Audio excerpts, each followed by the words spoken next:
안녕하십니까, 책돌입니다. 오늘 소개해드릴 책은 나의 인생이 당신의 지혜가 된다면입니다. 저자는 스티브 레더, 출판사는 토네이도입니다. 저자 소개를 간단하게 하겠습니다. 스티브 레더는 이 시대에 가장 영향력 있는 정신적 스승으로 평가받고 있다.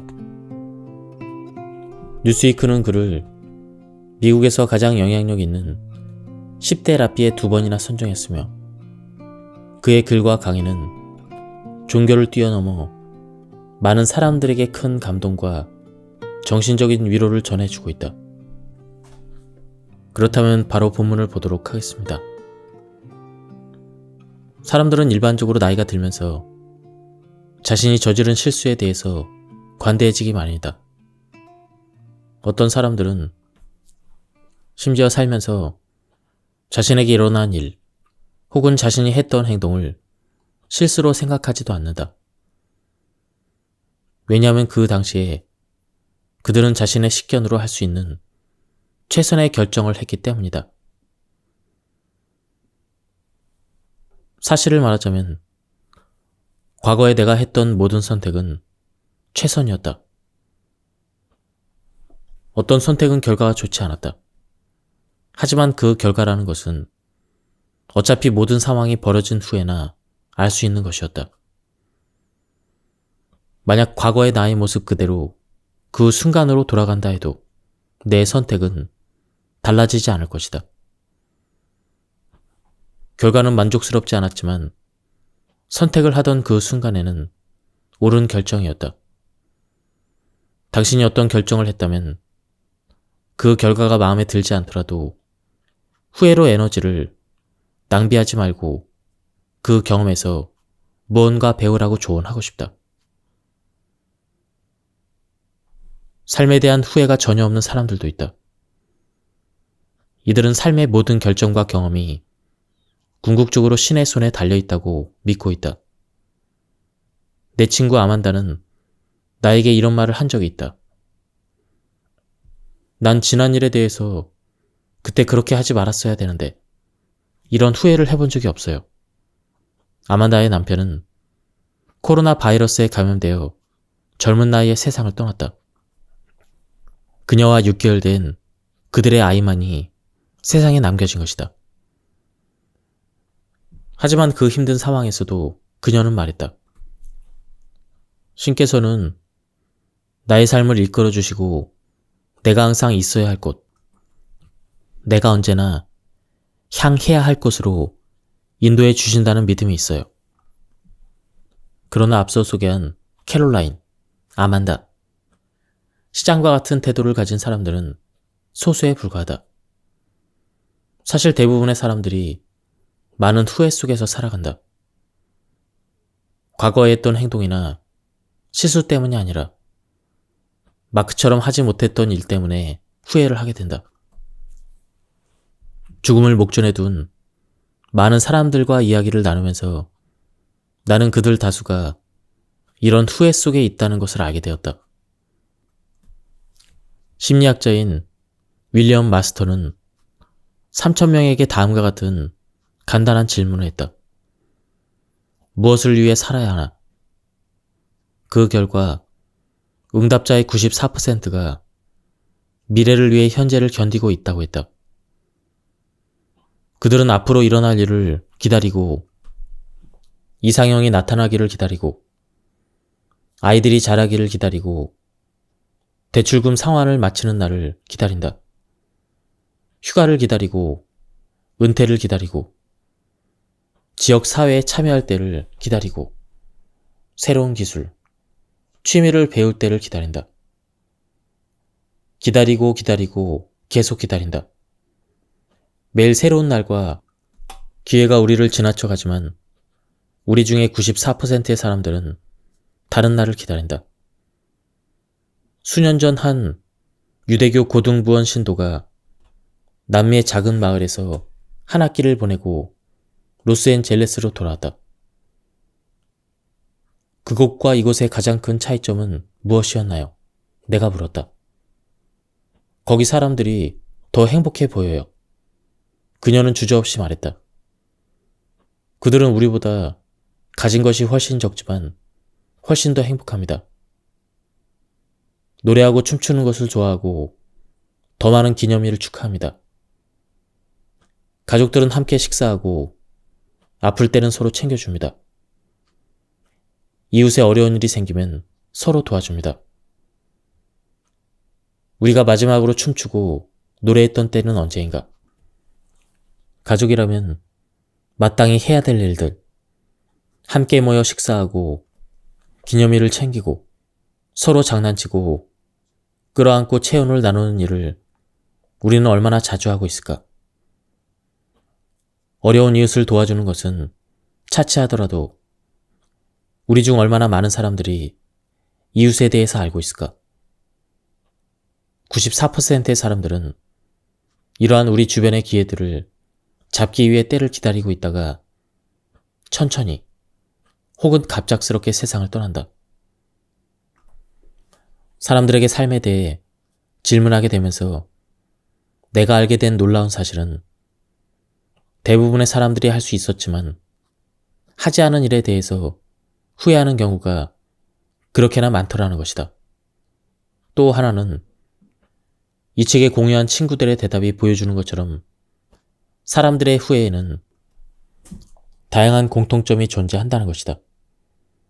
우리 대부분이 놓친 기회의 종류는 같고 결국에 우리는 같은 것들을 후회한다. 타인의 기대를 충족시키는데 자신을 소비하느라 갖지 못했던 기회. 다시 말하자면 실현시키지 못한 꿈에 대해서 후회를 한다는 것이다. 너무 오랜 시간 동안 도움을 요청하지 않고 혼자 고통받는 쪽을 선택했던 것에 대해서 후회를 한다. 또한 가장 소중히 여겼던 사람들과 중요한 순간에 함께하지 못해서 영원히 놓쳐버린 시간들을 후회한다. 여유를 가지고 오늘을 즐겨라. 현재를 살아라. 나는 다음에 해야 될 일을 생각하며 순간을 흘려보내기보다는 매 순간을 음미했어야 했다. 더 많이 여행했어야 했다. 특히 남편과 가까운 곳에라도 자주 여행을 다녔다면 얼마나 좋았을까 생각한다. 왜냐하면 함께한 경험, 특히 여행은 추억을 만드는 최고의 방법이기 때문이다. 내가 가장 후회한 것은 모두 시간과 관련되어 있다. 나는 그 순간에 일어나고 있는 일에 대해서 충분히 이해하고 집중하지 못한 채로 그냥 그 일을 계속 밀고 나갔다. 그리고 이런 태도는 나의 임무와 목적에 영향을 주었다. 그러나 지금은 내가 놓쳐버린 것들을 자각하고 있다. 그리고 나의 삶과 세상에서 일어나고 있는 경이롭고 놀라운 일들을 충분히 체감하는데 더 많은 시간을 할애하지 않은 것을 후회한다. 내 마음속에서 가장 크게 자리 잡고 있는 후회는 나에게 중요한 순간이었음에도 그 시간을 생각 없이 흘려보냈다는 것이다. 현재에 온전히 몰두하지 못했다. 어떤 순간에 진심으로 몰두했을 때만 알 수 있었던 깊이 있어진 느낌, 진정한 친밀감을 놓쳐버린 것을 후회한다. 나는 많은 곳을 다녀봤지만 그곳의 호텔이나 특정 장소에만 익숙하다. 그 지역을 구석구석 돌아보는 것보다 일이 더 중요했기 때문이다. 이를 매개로 수없이 많은 흥미로운 사람들을 만났지만 당장 닥친 일에만 집중하느라 깊이 있는 교류나 경험의 기회를 놓쳐버렸다. 말도 안 되는 것 같지만 나에게 기쁨이라는 감정은 익숙하지 않다. 일을 완성시키고 성공하고 목표를 달성하고 마치 영화 속에서 어떤 역할을 연기하듯 그 프로젝트를 끝마치기 위해 깊이 몰두하지만 그로 인해서 발생하는 기쁨을 누리는 일에는 그렇지 못했다. 그랬던 나를 후회한다. 나는 그런 종류의 감정을 포기하는 이유는 자존감이 부족하기 때문이라고 생각한다. 일이라는 방패 뒤에 숨어있지 않기 위해서는 내 존재 자체로 충분하다는 자신감이 필요하다. 나에게 후회되는 일은 많지 않다. 현재에만 집중해서 사는 습관 덕분이다. 내가 15살 때 아버지가 갑자기 비행기 사고로 돌아가셨다.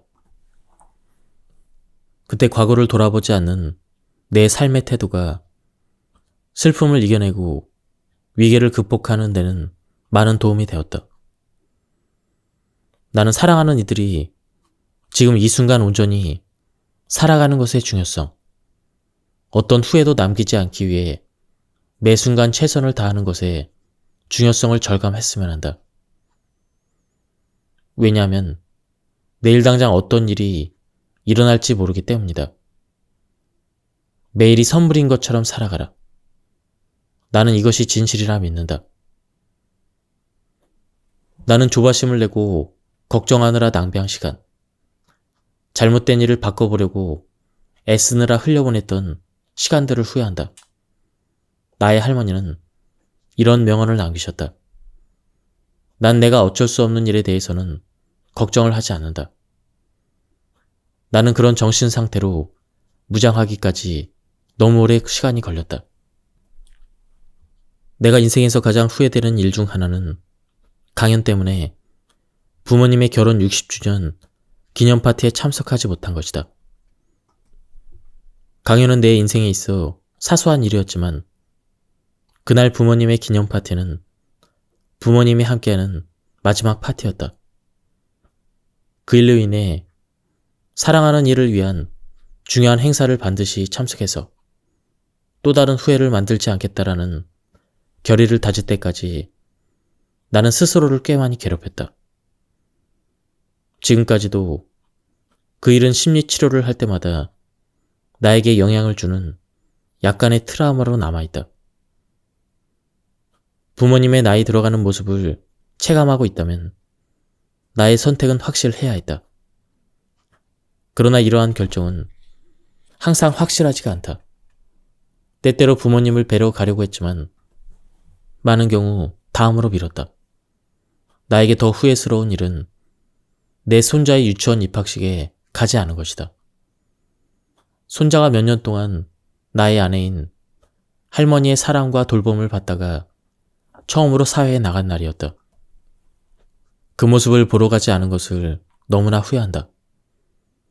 수업이 있는 날은 언제든지 조부모의 유치원 방문이 가능하다고 했다. 그래서 봄이나 여름, 어느 편한 날에 갈 수 있을 거라고 생각했다. 그러나 비극적이게도 제레미는 7월 4일 주말에 익사사고로 세상을 떠났다. 단 하루만이라도 손자가 노는 모습을 다시 볼 수 있다면 난 내 전 재산을 줄 것이다. 그래서 내 유언 편지의 중요한 메시지는 우리는 우리에게 혹은 우리가 사랑하는 사람들에게 시간이 얼마 남았는지 알지 못한다는 사실을 인정하는 겸허함과 지혜를 가지라는 것이다. 두 번째 기회는 결코 없을 것처럼 행동해라. 왜냐하면 정말 없을지도 모르기 때문이다. 사랑하는 사람을 보러 가는 일을 미루어서 가슴 아픈 후회를 만들지 말라. 나의 가장 큰 후회는 몸은 사랑하는 사람과 함께 있으면서 정신은 어딘가 다른 곳에 있었던 모든 시간들이다. 어딘가 다른 곳에서 일어나는 어떤 문제를 해결할 방법을 생각하느라 내가 소중히 여기는 사람들에게 온전히 집중해야 될 시간을 낭비했다. 가족과의 시간에 집중하기 위해 전화기를 내려놓는 것은 단순히 그 시간만을 위한 일이 아니다. 매 순간 의도적으로 심호흡을 하고 현재에 집중하면 알게 되는 것이 있다. 사랑뿐만 아니라 때때로 고통과 슬픔도 더 깊이 느끼게 된다. 하지만 그렇게 할 때 나는 더 많은 것을 이해하게 되고 나의 사람들을 위해 온전히 그들 곁에 있을 수가 있다. 나는 무언가를 하려고 할 때마다 두려움 때문에 많이 망설였다. 그래서 지금 내가 바라는 것은 사랑하는 이들이 자신의 직감과 목적에 따라 두려움 없이 행동하라는 것이다.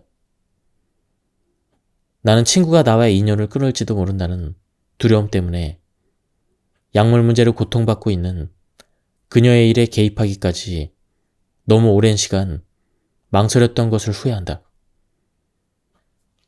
결국 나는 그녀의 일에 개입했고 내가 상상한 대로 많이 힘이 들었다. 그녀는 2년 동안 나와 연락을 끊었다. 그러나 치료 과정을 거친 그녀는 나아졌고 나는 그때 내 결정에 후회하지는 않는다. 지금 우리는 전보다 훨씬 더 가까운 친구가 되었다. 마음 가는 대로 행동했던 순간은 언제인가?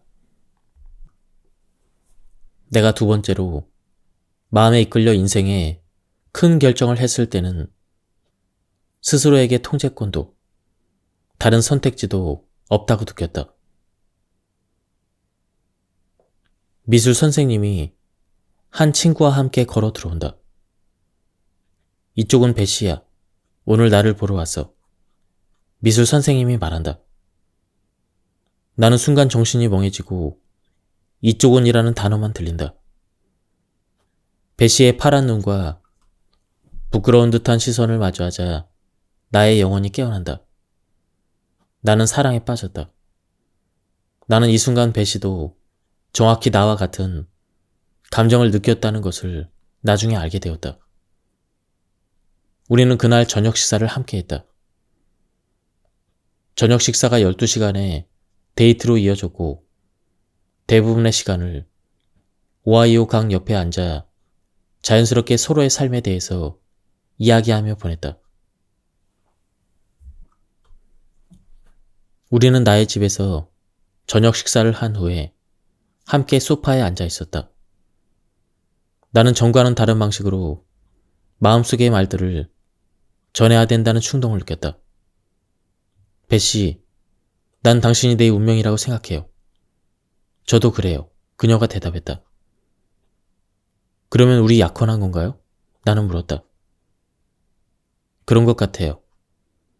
그녀는 마치 우리 둘 다 중력과 산소와 같이 세상에서 가장 명백한 것의 존재를 인정하는 것처럼 당연하게 대답을 했다. 그러고 나서 배씨를 알아온 시간이 고작 몇 시간밖에 되지 않은 24살의 나는 부모님에게 전화를 했고 결혼할 거라는 소식을 전했다. 부모님은 어쩔 줄 몰라 하시며 이렇게 대답하셨다. 누구랑? 지난주에 만난 여자예요. 나는 대답했다. 그 대답이 부모님을 얼마나 놀라게 했을지 전혀 생각하지 못했다. 마음 가는 대로 했던 이 결정으로 인해 거의 40년 동안 나에게는 웃음, 사랑, 아이들이 생겼고 많은 시련들도 있었다. 우리에게 너무 자랑스러운 아이들이 있었고 그래서 더 많은 웃음꽃이 있었으며 우리를 사랑하는 가족, 친구들도 있고 우리를 우울하게 만드는 타인도 있었다. 함께 세상을 여행하는 일도 그러고 나서 집의 소중함을 알게 되는 일도 있었으며 서로 말은 없었지만 이불 안에서 손을 맞잡는 것만으로도 너무 만족스러운 시간도 있었다. 우리는 다치고 치료하고 서로 기분 상하게 하고 용서하고 아프고 걱정하고 어떤 어려움이 있어도 이 모든 것을 이겨내도록 서로 도와준다. 우리는 이러한 축복에 감사하며 서로가 있다는 것을 신께 감사드린다. 사람들에게 자신에게 가장 중요한 것이 무엇인지 물어보면 대부분이 자신의 삶의 많은 부분을 쏟아부은 가족, 일, 혹은 어떤 열정이라고 대답한다. 그 사람들에게 어떻게, 그리고 왜 그 일에 삶을 헌신하기로 선택했는지 물어보면 거의 모두가 다른 사람들이 예상하는 극히 평범하고 이성적인 길을 선택하기보다는 마음의 소리를 들었던 결과였다고 말할 것이다. 이것은 삶의 가장 강력한 교훈 중의 하나이다. 나를 가장 행복하게 하는 것은 가족이나 친구들과 보내는 시간이다. 그리고 내가 가장 좋아하는 의자에서의 명상, 오후에 마시는 차 한 잔, 남편과 함께하는 집 주변 산책과 같은 작은 일상의 습관들이 나를 행복하게 한다. 나는 다른 사람을 사랑하고 그들을 위해 봉사할 때 가장 큰 행복을 느낀다. 나이가 들어갈수록 마음에서 우러나오는 것이 다른 사람의 마음에도 더욱 크게 가닿는 것을 체감하고 있다.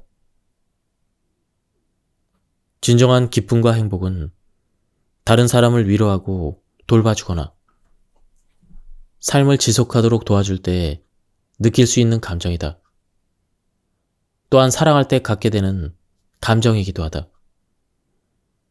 내가 삶에서 여태껏 경험한 가장 완벽했던 행복의 순간은 아내와 내가 코로나 바이러스의 감염으로 각각 격리가 되어 병원에서 3주를 보내고 태어난 뒤에 마침내 다시 만나서 서로를 끌어안았던 때이다. 만족감도 자부심도 경외감도 아니었다. 정말 순수한 예측하지 못한 행복이었다. 우리가 서로를 끌어안았을 때 우주의 다른 누구도 어떤 것도 존재하지 않았다. 사랑일까? 물론이다. 예측하지 못한 삶의 선물이며 내 삶의 중심이 되는 유일한 그 사람과 함께 나누는 그것. 교훈은 무엇일까? 진실로 중요하게 여기는 것을 위해 열심히 노력하라. 중요하지 않은 사람들로 속을 태우지 마라. 가능한 한 주의 깊게 사랑하는 운명의 사람을 선택하라. 행복은 항상 가장 단순한 것에서 온다. 적절한 때 누군가의 친절한 말 한마디, 숲속의 산책, 어떤 것에 대해서 노력하고 결실을 맺는 것과 같은 기본적으로 이러한 일에서 얻은 교훈은 현재에 집중하고 단순해지라는 것이다. 세상은 아름답다. 세상의 아름다움에 관심을 가져보자. 가족이나 좋은 친구들과 함께 시간을 보내는 것은 항상 나를 행복하게 하고 삶을 살아가면서 관계를 맺고 그들을 귀중히 여겨야 한다는 사실을 상기시켜준다. 당신을 행복하게 하는 것을 알아차리는 일은 생각보다 어려울 것이다. 알게 되었다면 삶에서 행복을 위한 그 시간을 확보하기 위해 노력해야 한다. 인생은 짧다라는 말은 상투적으로 들리지만 정말로 그렇다.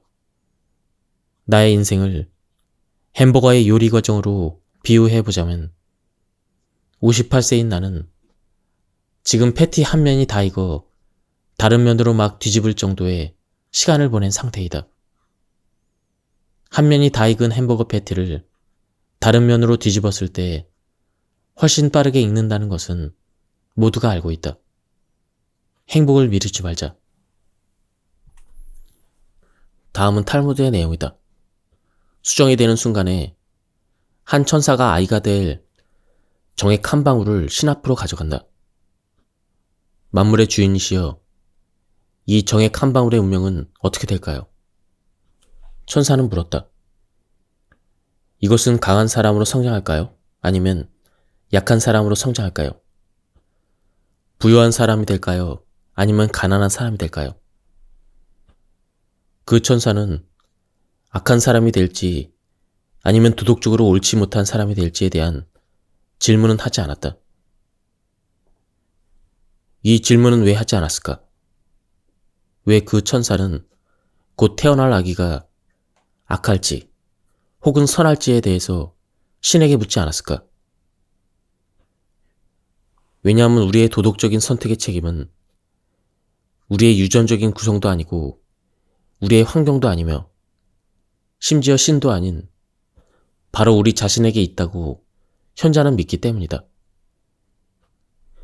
우리의 유전자 구성은 우리가 얼마나 키가 큰지 또는 얼마나 힘이 센지에 대한 부분, 아마도 얼마나 머리가 좋을지에 대한 부분까지는 관여하지만 우리가 얼마나 선한 사람이 될 것인지에 대해서는 관여하지 않는다.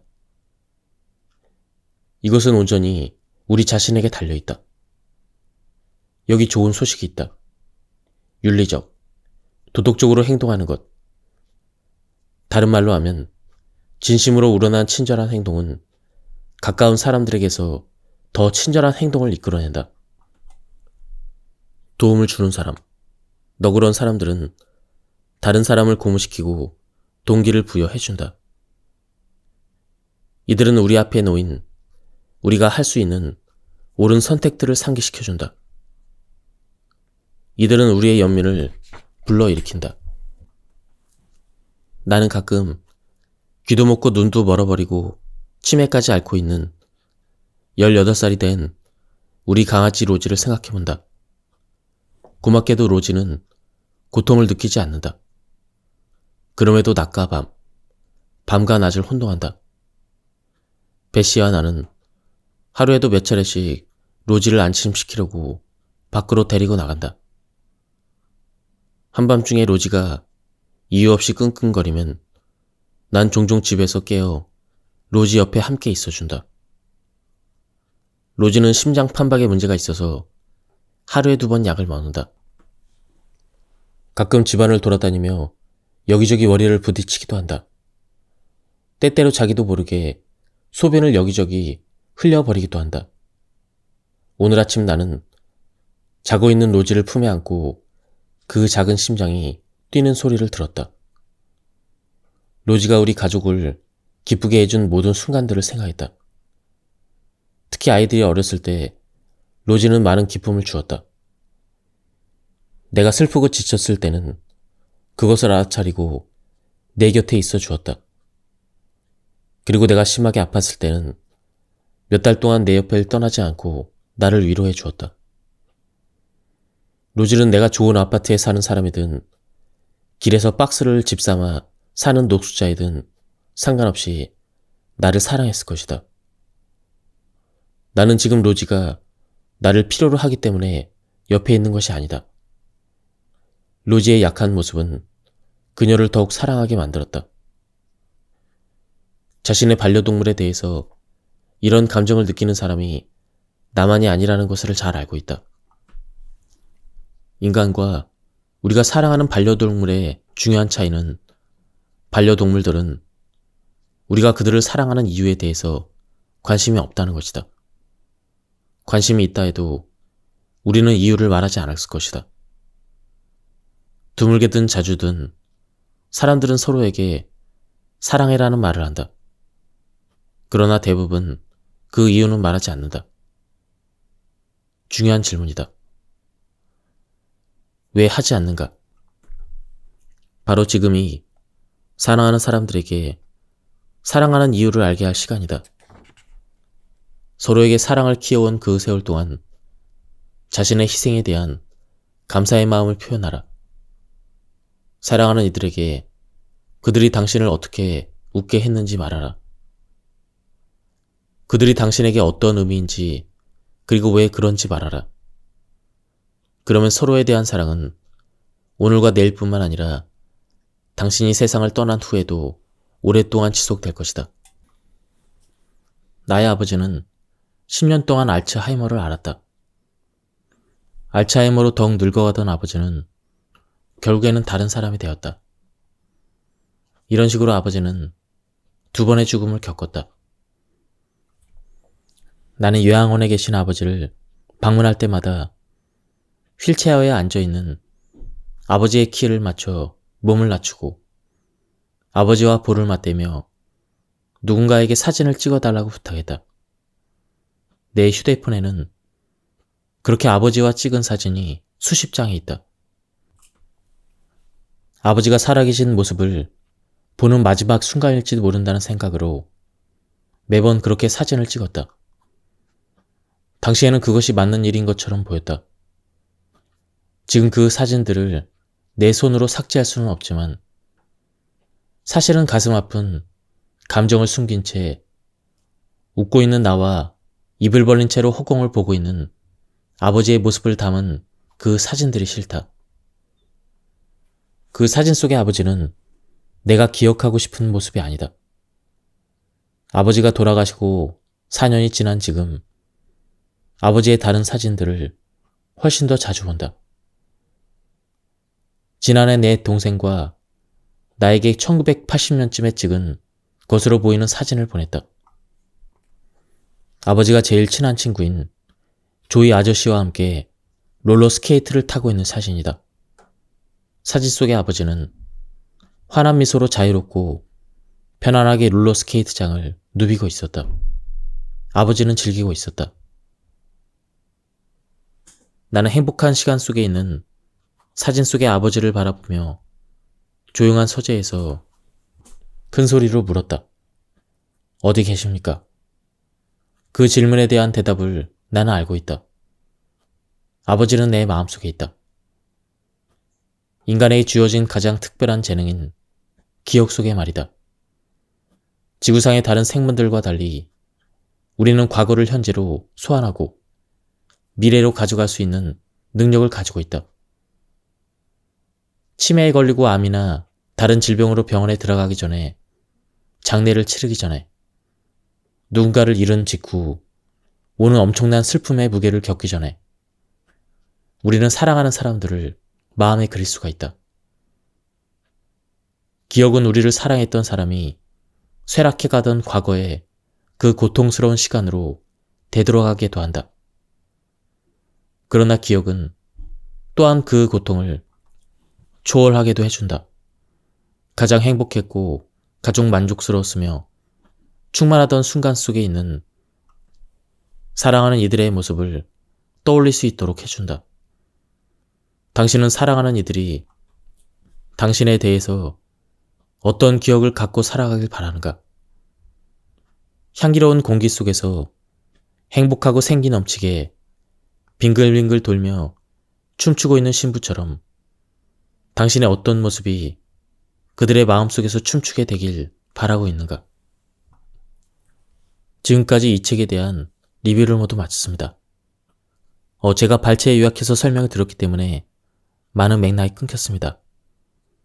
한번 책을 구해서 읽어보실 것을 추천드립니다. 여기서 리뷰를 마치도록 하겠습니다. 감사합니다. 안녕하십니까, 책돌입니다. 오늘 소개해드릴 책은 나의 인생이 당신의 지혜가 된다면입니다. 저자는 스티브 레더, 출판사는 토네이도입니다. 저자 소개를 간단하게 하겠습니다. 스티브 레더는 이 시대에 가장 영향력 있는 정신적 스승으로 평가받고 있다. 뉴스위크는 그를 미국에서 가장 영향력 있는 10대 랍비에 2번이나 선정했으며 그의 글과 강의는 종교를 뛰어넘어 많은 사람들에게 큰 감동과 정신적인 위로를 전해주고 있다. 그렇다면 바로 본문을 보도록 하겠습니다. 사람들은 일반적으로 나이가 들면서 자신이 저지른 실수에 대해서 관대해지기 마련이다. 어떤 사람들은 심지어 살면서 자신에게 일어난 일 혹은 자신이 했던 행동을 실수로 생각하지도 않는다. 왜냐하면 그 당시에 그들은 자신의 식견으로 할 수 있는 최선의 결정을 했기 때문이다. 사실을 말하자면 과거에 내가 했던 모든 선택은 최선이었다. 어떤 선택은 결과가 좋지 않았다. 하지만 그 결과라는 것은 어차피 모든 상황이 벌어진 후에나 알 수 있는 것이었다. 만약 과거의 나의 모습 그대로 그 순간으로 돌아간다 해도 내 선택은 달라지지 않을 것이다. 결과는 만족스럽지 않았지만 선택을 하던 그 순간에는 옳은 결정이었다. 당신이 어떤 결정을 했다면 그 결과가 마음에 들지 않더라도 후회로 에너지를 낭비하지 말고 그 경험에서 무언가 배우라고 조언하고 싶다. 삶에 대한 후회가 전혀 없는 사람들도 있다. 이들은 삶의 모든 결정과 경험이 궁극적으로 신의 손에 달려있다고 믿고 있다. 내 친구 아만다는 나에게 이런 말을 한 적이 있다. 난 지난 일에 대해서 그때 그렇게 하지 말았어야 되는데 이런 후회를 해본 적이 없어요. 아만다의 남편은 코로나 바이러스에 감염되어 젊은 나이에 세상을 떠났다. 그녀와 6개월 된 그들의 아이만이 세상에 남겨진 것이다. 하지만 그 힘든 상황에서도 그녀는 말했다. 신께서는 나의 삶을 이끌어 주시고 내가 항상 있어야 할 곳, 내가 언제나 향해야 할 곳으로 인도해 주신다는 믿음이 있어요. 그러나 앞서 소개한 캐롤라인, 아만다, 시장과 같은 태도를 가진 사람들은 소수에 불과하다. 사실 대부분의 사람들이 많은 후회 속에서 살아간다. 과거에 했던 행동이나 실수 때문이 아니라 마크처럼 하지 못했던 일 때문에 후회를 하게 된다. 죽음을 목전에 둔 많은 사람들과 이야기를 나누면서 나는 그들 다수가 이런 후회 속에 있다는 것을 알게 되었다. 심리학자인 윌리엄 마스터는 3,000명에게 다음과 같은 간단한 질문을 했다. 무엇을 위해 살아야 하나? 그 결과 응답자의 94%가 미래를 위해 현재를 견디고 있다고 했다. 그들은 앞으로 일어날 일을 기다리고 이상형이 나타나기를 기다리고 아이들이 자라기를 기다리고 대출금 상환을 마치는 날을 기다린다. 휴가를 기다리고 은퇴를 기다리고 지역 사회에 참여할 때를 기다리고 새로운 기술, 취미를 배울 때를 기다린다. 기다리고 기다리고 계속 기다린다. 매일 새로운 날과 기회가 우리를 지나쳐가지만 우리 중에 94%의 사람들은 다른 날을 기다린다. 수년 전 한 유대교 고등부원 신도가 남미의 작은 마을에서 한 학기를 보내고 로스앤젤레스로 돌아왔다. 그곳과 이곳의 가장 큰 차이점은 무엇이었나요? 내가 물었다. 거기 사람들이 더 행복해 보여요. 그녀는 주저없이 말했다. 그들은 우리보다 가진 것이 훨씬 적지만 훨씬 더 행복합니다. 노래하고 춤추는 것을 좋아하고 더 많은 기념일을 축하합니다. 가족들은 함께 식사하고 아플 때는 서로 챙겨줍니다. 이웃에 어려운 일이 생기면 서로 도와줍니다. 우리가 마지막으로 춤추고 노래했던 때는 언제인가? 가족이라면 마땅히 해야 될 일들, 함께 모여 식사하고 기념일을 챙기고 서로 장난치고 끌어안고 체온을 나누는 일을 우리는 얼마나 자주 하고 있을까? 어려운 이웃을 도와주는 것은 차치하더라도 우리 중 얼마나 많은 사람들이 이웃에 대해서 알고 있을까? 94%의 사람들은 이러한 우리 주변의 기회들을 잡기 위해 때를 기다리고 있다가 천천히 혹은 갑작스럽게 세상을 떠난다. 사람들에게 삶에 대해 질문하게 되면서 내가 알게 된 놀라운 사실은 대부분의 사람들이 할 수 있었지만 하지 않은 일에 대해서 후회하는 경우가 그렇게나 많더라는 것이다. 또 하나는 이 책에 공유한 친구들의 대답이 보여주는 것처럼 사람들의 후회에는 다양한 공통점이 존재한다는 것이다. 우리 대부분이 놓친 기회의 종류는 같고 결국에 우리는 같은 것들을 후회한다. 타인의 기대를 충족시키는데 자신을 소비하느라 갖지 못했던 기회. 다시 말하자면 실현시키지 못한 꿈에 대해서 후회를 한다는 것이다. 너무 오랜 시간 동안 도움을 요청하지 않고 혼자 고통받는 쪽을 선택했던 것에 대해서 후회를 한다. 또한 가장 소중히 여겼던 사람들과 중요한 순간에 함께하지 못해서 영원히 놓쳐버린 시간들을 후회한다.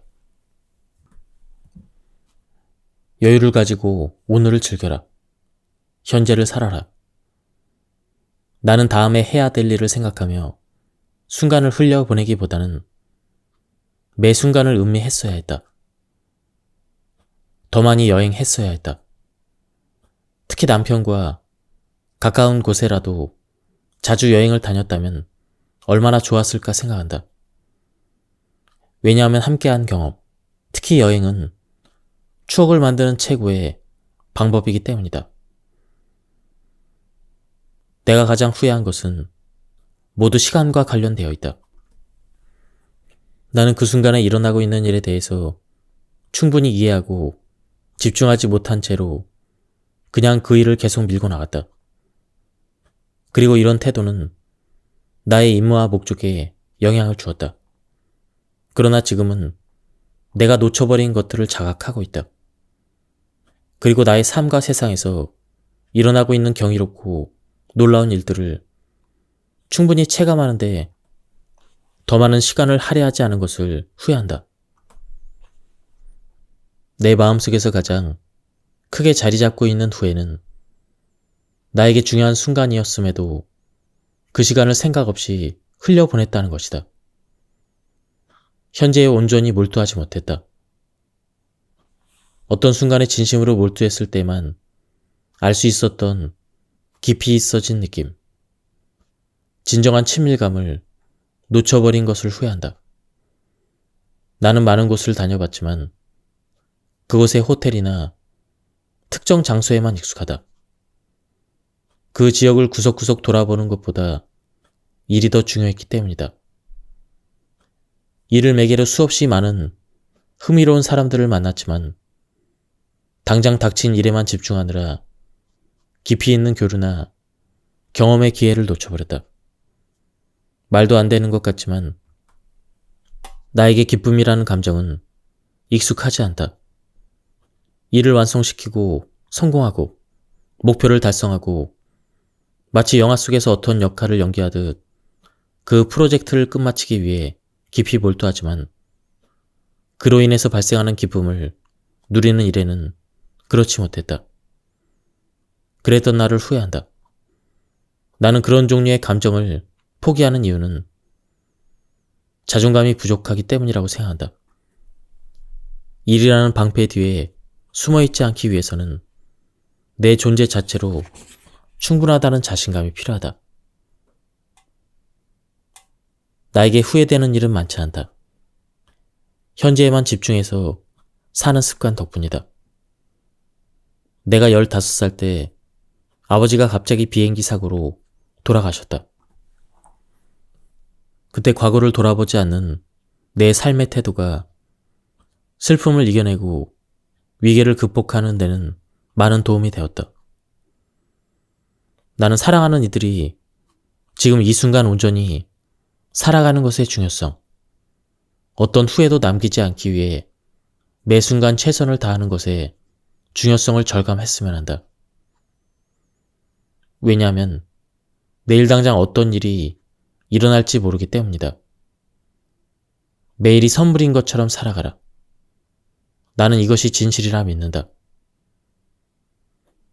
나는 조바심을 내고 걱정하느라 낭비한 시간, 잘못된 일을 바꿔보려고 애쓰느라 흘려보냈던 시간들을 후회한다. 나의 할머니는 이런 명언을 남기셨다. 난 내가 어쩔 수 없는 일에 대해서는 걱정을 하지 않는다. 나는 그런 정신 상태로 무장하기까지 너무 오래 시간이 걸렸다. 내가 인생에서 가장 후회되는 일 중 하나는 강연 때문에 부모님의 결혼 60주년 기념 파티에 참석하지 못한 것이다. 강연은 내 인생에 있어 사소한 일이었지만 그날 부모님의 기념 파티는 부모님이 함께하는 마지막 파티였다. 그 일로 인해 사랑하는 이를 위한 중요한 행사를 반드시 참석해서 또 다른 후회를 만들지 않겠다라는 결의를 다질 때까지 나는 스스로를 꽤 많이 괴롭혔다. 지금까지도 그 일은 심리치료를 할 때마다 나에게 영향을 주는 약간의 트라우마로 남아있다. 부모님의 나이 들어가는 모습을 체감하고 있다면 나의 선택은 확실해야 했다. 그러나 이러한 결정은 항상 확실하지가 않다. 때때로 부모님을 뵈러 가려고 했지만 많은 경우 다음으로 미뤘다. 나에게 더 후회스러운 일은 내 손자의 유치원 입학식에 가지 않은 것이다. 손자가 몇 년 동안 나의 아내인 할머니의 사랑과 돌봄을 받다가 처음으로 사회에 나간 날이었다. 그 모습을 보러 가지 않은 것을 너무나 후회한다. 수업이 있는 날은 언제든지 조부모의 유치원 방문이 가능하다고 했다. 그래서 봄이나 여름, 어느 편한 날에 갈 수 있을 거라고 생각했다. 그러나 비극적이게도 제레미는 7월 4일 주말에 익사사고로 세상을 떠났다. 단 하루만이라도 손자가 노는 모습을 다시 볼 수 있다면 난 내 전 재산을 줄 것이다. 그래서 내 유언 편지의 중요한 메시지는 우리는 우리에게 혹은 우리가 사랑하는 사람들에게 시간이 얼마 남았는지 알지 못한다는 사실을 인정하는 겸허함과 지혜를 가지라는 것이다. 두 번째 기회는 결코 없을 것처럼 행동해라. 왜냐하면 정말 없을지도 모르기 때문이다. 사랑하는 사람을 보러 가는 일을 미루어서 가슴 아픈 후회를 만들지 말라. 나의 가장 큰 후회는 몸은 사랑하는 사람과 함께 있으면서 정신은 어딘가 다른 곳에 있었던 모든 시간들이다. 어딘가 다른 곳에서 일어나는 어떤 문제를 해결할 방법을 생각하느라 내가 소중히 여기는 사람들에게 온전히 집중해야 될 시간을 낭비했다. 가족과의 시간에 집중하기 위해 전화기를 내려놓는 것은 단순히 그 시간만을 위한 일이 아니다. 매 순간 의도적으로 심호흡을 하고 현재에 집중하면 알게 되는 것이 있다. 사랑뿐만 아니라 때때로 고통과 슬픔도 더 깊이 느끼게 된다.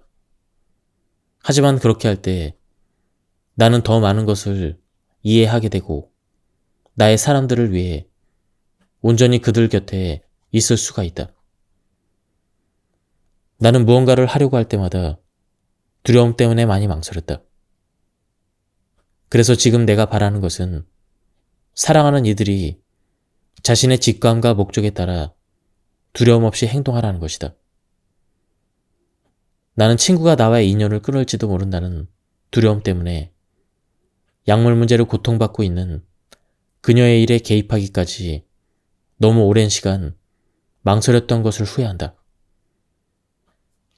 결국 나는 그녀의 일에 개입했고 내가 상상한 대로 많이 힘이 들었다.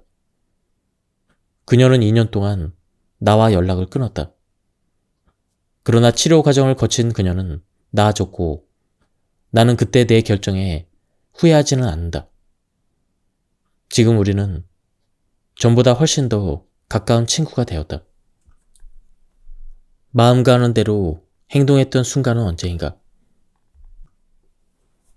내가 두 번째로 마음에 이끌려 인생에 큰 결정을 했을 때는 스스로에게 통제권도 다른 선택지도 없다고 느꼈다.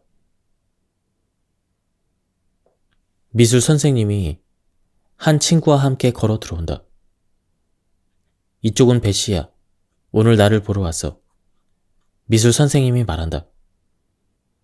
나는 순간 정신이 멍해지고 이쪽은이라는 단어만 들린다. 배씨의 파란 눈과 부끄러운 듯한 시선을 마주하자 나의 영혼이 깨어난다. 나는 사랑에 빠졌다. 나는 이 순간 배씨도 정확히 나와 같은 감정을 느꼈다는 것을 나중에 알게 되었다. 우리는 그날 저녁 식사를 함께 했다. 저녁 식사가 12시간의 데이트로 이어졌고 대부분의 시간을 오하이오 강 옆에 앉아 자연스럽게 서로의 삶에 대해서 이야기하며 보냈다. 우리는 나의 집에서 저녁 식사를 한 후에 함께 소파에 앉아 있었다. 나는 전과는 다른 방식으로 마음속의 말들을 전해야 된다는 충동을 느꼈다. 베시, 난 당신이 내 운명이라고 생각해요. 저도 그래요. 그녀가 대답했다. 그러면 우리 약혼한 건가요? 나는 물었다. 그런 것 같아요. 그녀는 마치 우리 둘 다 중력과 산소와 같이 세상에서 가장 명백한 것의 존재를 인정하는 것처럼 당연하게 대답을 했다. 그러고 나서 베시를 알아온 시간이 고작 몇 시간밖에 되지 않은 24살의 나는 부모님에게 전화를 했고 결혼할 거라는 소식을 전했다. 부모님은 어쩔 줄 몰라 하시며 이렇게 대답하셨다. 누구랑? 지난주에 만난 여자예요. 나는 대답했다. 그 대답이 부모님을 얼마나 놀라게 했을지 전혀 생각하지 못했다. 마음 가는 대로 했던 이 결정으로 인해 거의 40년 동안 나에게는 웃음, 사랑, 아이들이 생겼고 많은 시련들도 있었다. 우리에게 너무 자랑스러운 아이들이 있었고 그래서 더 많은 웃음꽃이 있었으며 우리를 사랑하는 가족, 친구들도 있고 우리를 우울하게 만드는 타인도 있었다. 함께 세상을 여행하는 일도 그러고 나서 집의 소중함을 알게 되는 일도 있었으며 서로 말은 없었지만 이불 안에서 손을 맞잡는 것만으로도 너무 만족스러운 시간도 있었다. 우리는 다치고 치료하고 서로 기분 상하게 하고 용서하고 아프고 걱정하고 어떤 어려움이 있어도 이 모든 것을 이겨내도록 서로 도와준다. 우리는 이러한 축복에 감사하며 서로가 있다는 것을 신께 감사드린다. 사람들에게 자신에게 가장 중요한 것이 무엇인지 물어보면 대부분이 자신의 삶의 많은 부분을 쏟아부은 가족, 일, 혹은 어떤 열정이라고 대답한다. 그 사람들에게 어떻게, 그리고 왜 그 일에 삶을 헌신하기로 선택했는지 물어보면 거의 모두가 다른 사람들이 예상하는 극히 평범하고 이성적인 길을 선택하기보다는 마음의 소리를 들었던 결과였다고 말할 것이다. 이것은 삶의 가장 강력한 교훈 중의 하나이다. 나를 가장 행복하게 하는 것은 가족이나 친구들과 보내는 시간이다. 그리고 내가 가장 좋아하는 의자에서의 명상, 오후에 마시는 차 한 잔, 남편과 함께하는 집 주변 산책과 같은 작은 일상의 습관들이 나를 행복하게 한다. 나는 다른 사람을 사랑하고 그들을 위해 봉사할 때 가장 큰 행복을 느낀다. 나이가 들어갈수록 마음에서 우러나오는 것이 다른 사람의 마음에도 더욱 크게 가닿는 것을 체감하고 있다. 진정한 기쁨과 행복은 다른 사람을 위로하고 돌봐주거나 삶을 지속하도록 도와줄 때 느낄 수 있는 감정이다. 또한 사랑할 때 갖게 되는 감정이기도 하다. 내가 삶에서 여태껏 경험한 가장 완벽했던 행복의 순간은 아내와 내가 코로나 바이러스의 감염으로 각각 격리가 되어 병원에서 3주를 보내고 태어난 뒤에 마침내 다시 만나서 서로를 끌어안았던 때이다. 만족감도 자부심도 경외감도 아니었다. 정말 순수한 예측하지 못한 행복이었다. 우리가 서로를 끌어안았을 때 우주의 다른 누구도 어떤 것도 존재하지 않았다. 사랑일까? 물론이다. 예측하지 못한 삶의 선물이며 내 삶의 중심이 되는 유일한 그 사람과 함께 나누는 그것. 교훈은 무엇일까? 진실로 중요하게 여기는 것을 위해 열심히 노력하라. 중요하지 않은 사람들로 속을 태우지 마라. 가능한 한 주의 깊게 사랑하는 운명의 사람을 선택하라. 행복은 항상 가장 단순한 것에서 온다. 적절한 때 누군가의 친절한 말 한마디, 숲속의 산책, 어떤 것에 대해서 노력하고 결실을 맺는 것과 같은 기본적으로 이러한 일에서 얻은 교훈은 현재에 집중하고 단순해지라는 것이다. 세상은 아름답다. 세상의 아름다움에 관심을 가져보자. 가족이나 좋은 친구들과 함께 시간을 보내는 것은 항상 나를 행복하게 하고 삶을 살아가면서 관계를 맺고 그들을 귀중히 여겨야 한다는 사실을 상기시켜준다. 당신을 행복하게 하는 것을 알아차리는 일은 생각보다 어려울 것이다. 알게 되었다면 삶에서 행복을 위한 그 시간을 확보하기 위해 노력해야 한다. 인생은 짧다라는 말은 상투적으로 들리지만 정말로 그렇다. 나의 인생을 햄버거의 요리 과정으로 비유해보자면 58세인 나는 지금 패티 한 면이 다 익어 다른 면으로 막 뒤집을 정도의 시간을 보낸 상태이다. 한 면이 다 익은 햄버거 패티를 다른 면으로 뒤집었을 때 훨씬 빠르게 익는다는 것은 모두가 알고 있다. 행복을 미루지 말자. 다음은 탈무드의 내용이다. 수정이 되는 순간에 한 천사가 아이가 될 정액 한 방울을 신 앞으로 가져간다. 만물의 주인이시여, 이 정액 한 방울의 운명은 어떻게 될까요? 천사는 물었다. 이것은 강한 사람으로 성장할까요? 아니면 약한 사람으로 성장할까요? 부유한 사람이 될까요? 아니면 가난한 사람이 될까요? 그 천사는 악한 사람이 될지 아니면 도덕적으로 옳지 못한 사람이 될지에 대한 질문은 하지 않았다. 이 질문은 왜 하지 않았을까? 왜 그 천사는 곧 태어날 아기가 악할지 혹은 선할지에 대해서 신에게 묻지 않았을까? 왜냐하면 우리의 도덕적인 선택의 책임은 우리의 유전적인 구성도 아니고 우리의 환경도 아니며 심지어 신도 아닌 바로 우리 자신에게 있다고 현자는 믿기 때문이다. 우리의 유전자 구성은 우리가 얼마나 키가 큰지 또는 얼마나 힘이 센지에 대한 부분, 아마도 얼마나 머리가 좋을지에 대한 부분까지는 관여하지만 우리가 얼마나 선한 사람이 될 것인지에 대해서는 관여하지 않는다.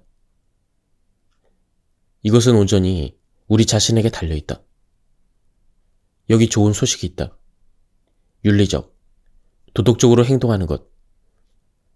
다른 말로 하면 진심으로 우러난 친절한 행동은 가까운 사람들에게서 더 친절한 행동을 이끌어낸다. 도움을 주는 사람, 너그러운 사람들은 다른 사람을 고무시키고 동기를 부여해준다. 이들은 우리 앞에 놓인 우리가 할 수 있는 옳은 선택들을 상기시켜준다. 이들은 우리의 연민을 불러일으킨다. 나는 가끔 귀도 먹고 눈도 멀어버리고 치매까지 앓고 있는 18살이 된 우리 강아지 로지를 생각해본다. 고맙게도 로지는 고통을 느끼지 않는다. 그럼에도 낮과 밤, 밤과 낮을 혼동한다. 베시와 나는 하루에도 몇 차례씩 로지를 안심시키려고 밖으로 데리고 나간다. 한밤중에 로지가 이유 없이 끙끙거리면 난 종종 집에서 깨어 로지 옆에 함께 있어준다. 로지는 심장 판박에 문제가 있어서 하루에 2번 약을 먹는다. 가끔 집안을 돌아다니며 여기저기 머리를 부딪히기도 한다. 때때로 자기도 모르게 소변을 여기저기 흘려버리기도 한다. 오늘 아침 나는 자고 있는 로지를 품에 안고 그 작은 심장이 뛰는 소리를 들었다. 로지가 우리 가족을 기쁘게 해준 모든 순간들을 생각했다. 특히 아이들이 어렸을 때 로지는 많은 기쁨을 주었다. 내가 슬프고 지쳤을 때는 그것을 알아차리고 내 곁에 있어 주었다. 그리고 내가 심하게 아팠을 때는 몇 달 동안 내 옆을 떠나지 않고 나를 위로해 주었다. 로지는 내가 좋은 아파트에 사는 사람이든 길에서 박스를 집삼아 사는 녹수자이든 상관없이 나를 사랑했을 것이다. 나는 지금 로지가 나를 필요로 하기 때문에 옆에 있는 것이 아니다. 로지의 약한 모습은 그녀를 더욱 사랑하게 만들었다. 자신의 반려동물에 대해서 이런 감정을 느끼는 사람이 나만이 아니라는 것을 잘 알고 있다. 인간과 우리가 사랑하는 반려동물의 중요한 차이는 반려동물들은 우리가 그들을 사랑하는 이유에 대해서 관심이 없다는 것이다. 관심이 있다 해도 우리는 이유를 말하지 않았을 것이다. 드물게든 자주든 사람들은 서로에게 사랑해라는 말을 한다. 그러나 대부분 그 이유는 말하지 않는다. 중요한 질문이다. 왜 하지 않는가? 바로 지금이 사랑하는 사람들에게 사랑하는 이유를 알게 할 시간이다. 서로에게 사랑을 키워온 그 세월 동안 자신의 희생에 대한 감사의 마음을 표현하라. 사랑하는 이들에게 그들이 당신을 어떻게 웃게 했는지 말하라. 그들이 당신에게 어떤 의미인지 그리고 왜 그런지 말하라. 그러면 서로에 대한 사랑은 오늘과 내일뿐만 아니라 당신이 세상을 떠난 후에도 오랫동안 지속될 것이다. 나의 아버지는 10년 동안 알츠하이머를 앓았다. 알츠하이머로 더욱 늙어가던 아버지는 결국에는 다른 사람이 되었다. 이런 식으로 아버지는 2번의 죽음을 겪었다. 나는 요양원에 계신 아버지를 방문할 때마다 휠체어에 앉아있는 아버지의 키를 맞춰 몸을 낮추고 아버지와 볼을 맞대며 누군가에게 사진을 찍어달라고 부탁했다. 내 휴대폰에는 그렇게 아버지와 찍은 사진이 수십 장이 있다. 아버지가 살아계신 모습을 보는 마지막 순간일지도 모른다는 생각으로 매번 그렇게 사진을 찍었다. 당시에는 그것이 맞는 일인 것처럼 보였다. 지금 그 사진들을 내 손으로 삭제할 수는 없지만 사실은 가슴 아픈 감정을 숨긴 채 웃고 있는 나와 입을 벌린 채로 허공을 보고 있는 아버지의 모습을 담은 그 사진들이 싫다. 그 사진 속의 아버지는 내가 기억하고 싶은 모습이 아니다. 아버지가 돌아가시고 4년이 지난 지금 아버지의 다른 사진들을 훨씬 더 자주 본다. 지난해 내 동생과 나에게 1980년쯤에 찍은 것으로 보이는 사진을 보냈다. 아버지가 제일 친한 친구인 조이 아저씨와 함께 롤러스케이트를 타고 있는 사진이다. 사진 속의 아버지는 환한 미소로 자유롭고 편안하게 롤러스케이트장을 누비고 있었다. 아버지는 즐기고 있었다. 나는 행복한 시간 속에 있는 사진 속의 아버지를 바라보며 조용한 서재에서 큰 소리로 물었다.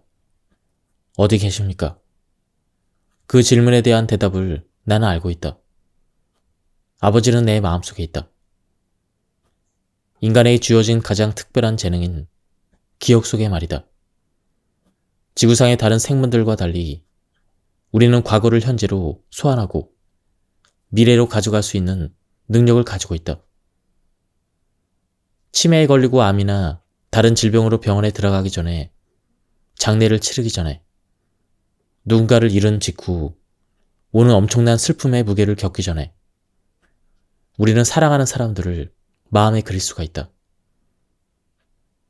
기억은 우리를 사랑했던 사람이 쇠락해가던 과거의 그 고통스러운 시간으로 되돌아가게도 한다. 그러나 기억은 또한 그 고통을 초월하게도 해준다. 가장 행복했고 가장 만족스러웠으며 충만하던 순간 속에 있는 사랑하는 이들의 모습을 떠올릴 수 있도록 해준다. 당신은 사랑하는 이들이 당신에 대해서 어떤 기억을 갖고 살아가길 바라는가? 향기로운 공기 속에서 행복하고 생기 넘치게 빙글빙글 돌며 춤추고 있는 신부처럼 당신의 어떤 모습이 그들의 마음속에서 춤추게 되길 바라고 있는가? 지금까지 이 책에 대한 리뷰를 모두 마쳤습니다. 제가 발췌에 요약해서 설명을 드렸기 때문에 많은 맥락이 끊겼습니다. 한번 책을 구해서 읽어보실 것을 추천드립니다. 여기서 리뷰를 마치도록 하겠습니다. 감사합니다.